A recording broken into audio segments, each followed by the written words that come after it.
السلام عليكم ورحمة الله وبركاته. ازيكم عاملين ايه؟ رجعت لكم تاني في فيديو جديد، وان شاء الله النهارده هنعمل ريفيو عن مكنة تقطيع الخضار.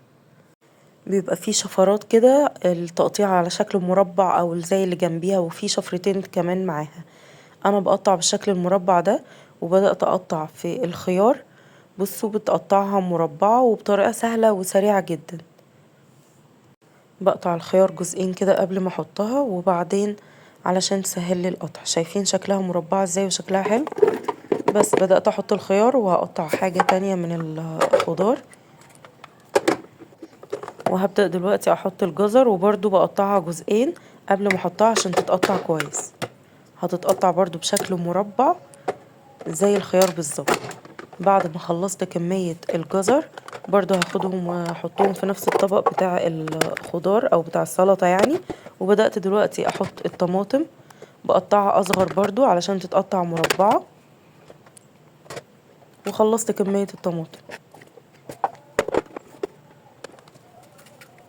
انا قطعت فيها خضرة كتير، عملت فلفل وعملت بنجر وعملت طماطم وخيار وجزر.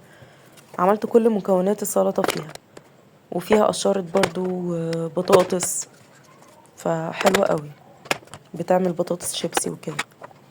بعد ما خلصت الفلفل، حطيته برضو في الطبق، وجبت البنجر برضو بتقطعها. بس وهحط على السلطة ليمونة وخلاص كده. السلطة خلصت.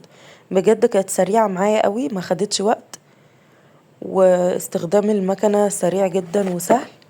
وزي ما قلت لكم ليها استخدامات تانية، يعني ممكن اعمل بيها بطاطس شيبسي، هبقى اوريكم برضو في مرة كده. وليها كذا استخدام تاني. فبجد حلوة قوي واستعمالها بسيط وسهل. فلازم تكون موجودة في كل بيت. ما تنسوش طبعا تعملوا لايك وسبسكرايب وتفعلوا الجرس علشان يوصلكوا كل جديد. واشوفكم على خير ان شاء الله. سلام.